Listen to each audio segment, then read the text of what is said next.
Hello दोस्तों, मैं आपका दोस्त शेफ डीएस मेहरा। दोस्तों जो आज मैं आपको बताने वाला हूँ बेकरी बिजनेस के बारे में। अगर आप किस तरह से स्मॉल बेकरी शुरू कर सकते हैं, अपनी हो जाए या दूसरों की हो जाए, कैसे आप अपना स्टार्टअप स्टार्ट कर सकते हैं। दोस्तों सबसे पहले मैं आपको ओवन के बारे में बताऊंगा, यानी कि मैं आपके जो बेकरी बिजनेस में जो मोस्टली तौर पे इक्विपमेंट यूज होते हैं उनके बारे में बताऊंगा। फिर आप यूटेंसिल्स यानी कि जो छोटे मोटे इक्विपमेंट होते हैं वो किसी भी दुकान से परचेज कर लेना, या फिर आप उसको मुझे बता देना, मैं उसकी दोबारा से एक छोटी सी वीडियो बना दूंगा। तो दोस्तों ज्यादा समय यूज ना करते हुए सीधा चलते हैं टॉपिक पर। दोस्तों ये जो मैं आपको ओवन दिखा रहा हूँ, ये सिनमैक का ओवन है। इसमें करीबन 5 ट्रे आ जाती है।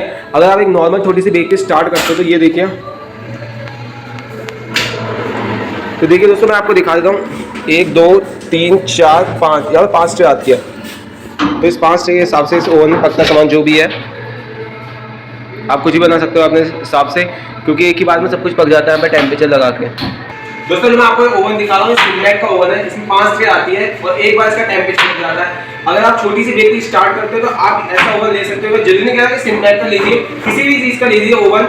5 ट्रे की लग जाती है इसमें, 1 2 3 4 एंड 5। अगर आप डेक ओवन लेते हो तो आप देखेंगे कि उसमें 2 या 3 ट्रे जाती है बेसिकली। इसमें ये होता है कि आप 5 ट्रे एक साथ में डाल सकते हो और कुछ भी अपने टेम्परेचर के हिसाब से इसमें बेकिंग कर सकते हो। चाहे स्पंज हो जाए, चाहे कुकीज हो जाए, चाहे पफ हो जाए, पेडीज हो जाए, मतलब कुछ भी तरह का आपका आइटम वगैरह हो, तो इसमें आप 5 ट्रे ओवन के हिसाब से नॉर्मल में ओवन में कोई सा ही बना सकते हो। बहुत तरह के ओवन होते हैं। ये जो मैं आपको दिखा रहा हूँ कॉम्बी ओवन है, 2 टाइप ओवन होते हैं, डेक ओवन होते हैं। तो उसके हिसाब से मैंने जो आपको बता रहा हूँ स्टार्टिंग में, ये कॉम्बी ओवन है, इसको आप यूज कर सकते हैं अपनी छोटी बेकरी के लिए। दोस्तों ये जो ओवन है ये कॉम्बी ओवन था, जो मैं जिस तरह से मैंने आपको बताया। इसके साथ साथ दोस्तों रोटैक ओवन आता है, वो बहुत बड़े ओवन होते हैं। जो तीसरे नंबर पे आता है दोस्तों डेक ओवन है, जो आप मेरे सामने स्क्रीन पे देख रहे हो, ये डेक ओवन होता है। दोस्तों इसमें 2-3 ट्रे आती है, यानी कि आप इसमें ट्रे आने के बाद इस पे आप टेम्परेचर लगा सकते हो। इस हिसाब से ये मैनुअल भी होता है और ऑटोमेटिक भी होता है। दोस्तों ये था ओवन के बारे में। और जो आप सेकंड चीज पे देख रहे हो बगल में, वो है प्रूविंग चैम्बर बोलते हैं उसको, यानी कि जहां पे हम ईस्ट का प्रोडक्ट रखते हैं, चाहे बेकरी से रिलेटेड में, ब्रेड में हो गया, क्रोसो में हो गया, डेनिस में हो गया, मतलब जितनी भी तरह की हमारी ब्रेड है वो उसे प्रूविंग चैम्बर पे रखा जाता है। क्यों? क्योंकि जब हमारी ईस्ट फर्मेंटेशन होती है, यानी कि जब ब्रेड में CO2 गैस बनती होती है, वो यहीं पर ही प्रोसेस होता है दोस्तों। कि उनको नॉर्मल जो हीट मिल रही होती है, मॉइस्चर मिल रहा होता है, वो यहीं से आते हैं। उसके बाद जो हमारी ब्रेड जो उड़ती है वो यहाँ पे उड़ती है दोस्तों। यानी कि उसे हम जब हमारा डो हो जाता है उसे डायरेक्ट हम बेकिंग में डाल के उसे प्रूविंग चैम्बर में डालते हैं, जिससे कि हमारी जो ब्रेड है यहाँ पे जो फूलती है, तो इस चीज को प्रूविंग चैम्बर बोला जाता है। तो ये भी बहुत नेसेसरी होता है ओवन के साथ। अगर जिसको अपने बेकरी का काम स्टार्ट करना हो, चाहे अगर वो कन्फेक्शनरी का काम स्टार्ट करना चाहे, तो उसे प्रूवर की जरूरत नहीं पड़ेगी।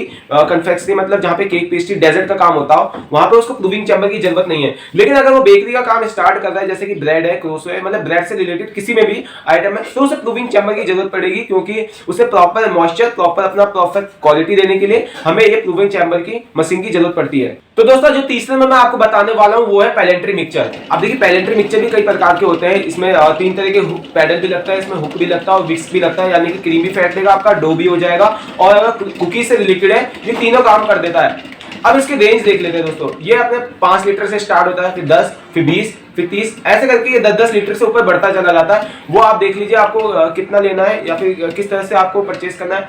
आप देखिए आपको इसमें 2 तरह की जरूरत तो होगी। जैसे कि पहला हो गया अपना ये जो हमारा डो भी अपना नीड करने का काम आता है। सेकंड नंबर पे इसके छोटा वर्जन ले लेना, जो मतलब कि आपकी क्रीम फेंटनी हो, 1 किलो की क्रीम फेंटनी हो, या फिर कोई भी छोटा सा डो लगाना हो, कुकीज से रिलेटेड काम हो, तो उसके लिए आपको छोटे वाले पैलेंट्री मिक्सचर की जरूरत पड़ती है। तो बेसिकली जो ये पैलेंट्री मिक्सचर है, ये डो के लिए काम कर रहे हैं दोस्तों। इसमें आप क्रीम भी फेंट सकते हैं और कुकीज का भी डो लगा सकते हैं। ये तो हो गया दोस्तों पैलेंट्री मिक्सचर। और जो इसका दूसरा जो आता है हमारा डो के लिए, वो होता है spiral mixture. Spiral mixture basically dough का ही काम करते हैं, यानी कि वो किसी चीज का और कोई काम नहीं करेगी दोस्तों। वो जो मशीन होती है जो आप सामने स्क्रीन पे देख रहे हैं, ये स्पाइरल मिक्सचर है। ये खाली डो गूंदने का काम करती है और किसी चीज के लिए काम नहीं आती, खाली डो नीडिंग के लिए बहुत अच्छा होता है, जिससे कि आपका डो होता है वो अच्छा आता है और ब्रेड की क्वालिटी वगैरह ये स्पाइरल मिक्सचर से होता है। मतलब मेनली तौर पे ये ब्रेड के लिए काम आता है दोस्तों। जो अगला इक्विपमेंट है वो ब्रेड स्लाइसर है। इसमें आपकी जो ब्रेड होती है वो कटने का काम करती है, यानी कि जो आपके जो मैन्युफैक्चर होने के बाद ब्रेड, अगर जो आपकी स्लाइसेस निकलती है वो ब्रेड स्लाइसर से निकलती है दोस्तों। इसमें आपकी जैसे ब्रेड का सारी जो स्लाइसेस कर देती है, चाहे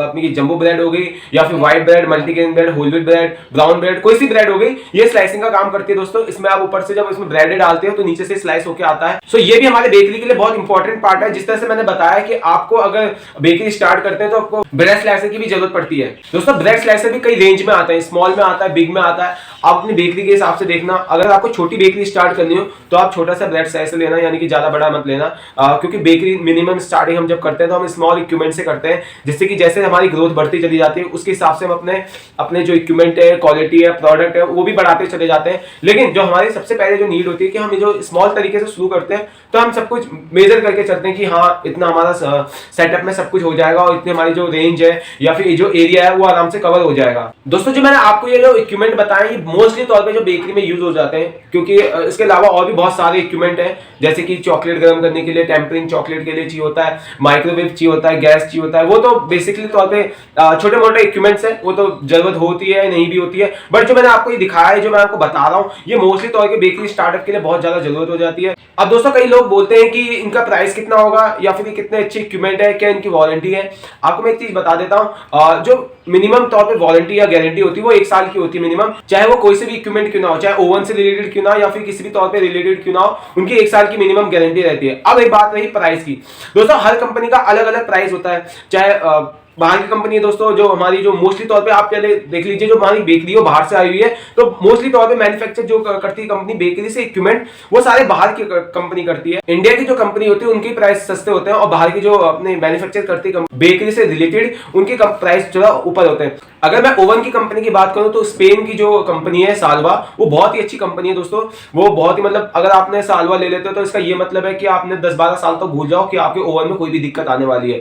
स्टार्टिंग से ही साल्वा ने अपना ब्रांड बना के चला हुआ है और बहुत अच्छे उसके टूल्स वगैरह इक्विपमेंट्स हैं, बहुत अच्छी दोस्तों। क्योंकि मैंने इसको जब खुद यूज करता था होटल्स में तो बहुत ही अच्छा उसका रिस्पॉन्स आता था, उसमें कोई ऐसी कोई दिक्कत नहीं आई दोस्तों जिससे हमें कोई प्रॉब्लम क्रिएट करने पड़े या फिर प्रॉब्लम हो जाए हमारे बेकरी से रिलेटेड में। जैसे कि मैंने बताया आपको कि जो साल्वा कंपनी है स्पेन से बिलोंग करती है, तो इसके प्राइसेस भी दोस्तों बहुत हाई होते हैं। मतलब अगर आप 2 डेक का ओवन लेते हो तो करीबन इसका प्राइस 11.5 लाख तक आराम से पहुंच जाता है। आप नॉर्मल तौर पे ओवन भी यूज कर सकते हैं, जैसे टोस्ट मास्टर हो गया, सिनमैग हो गया, या फिर कोई भी मतलब ये जो अपनी जो इंडियन की जो ताइवान से कंपनी से रिलेटेड इन्होंने जो टाई अप कर रखा है वो भी आप यूज कर सकते हो, बहुत अच्छा है। स्पार हो गया, तो ये ताइवान से कंपनी जो रिलेटेड है, जो ओवन और मैन्युफैक्चर्स का कई प्रोडक्ट है, जो बेकरी डील्स में काम करती है दोस्तों, इनके प्रोडक्ट भी अच्छे होते हैं।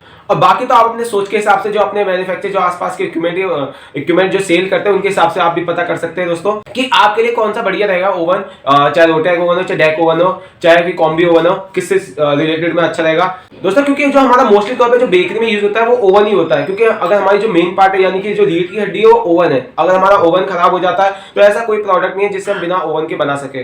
बाकी अगर आपके दिमाग में कोई भी क्वेश्चन हो बेकरी से रिलेटेड में तो आप मुझे नीचे कमेंट करके पूछ सकते हो दोस्तों, मैं उसका आंसर जरूर दूंगा। चाहे आप इक्विपमेंट से पूछिए या यूटेंसिल से, यानी कि जो हमारे टूल्स होते हैं जैसे कि पैलेट नाइफ, केक नाइफ और ब्रेड नाइफ, और जैसे कि अपना केक स्टैंड होता है, ये जो छोटे मोटे इक्विपमेंट है इसके बारे में पूछ सकते हो दोस्तों। इसके बारे में भी आपके बारे में बता दूंगा अगर कुछ आपके डाउट हो क्वेश्चन के। अब मुझे दीजिए इजाजत, फिर मिलेंगे नेक्स्ट वीडियो में, जब तक के लिए जय हिंद।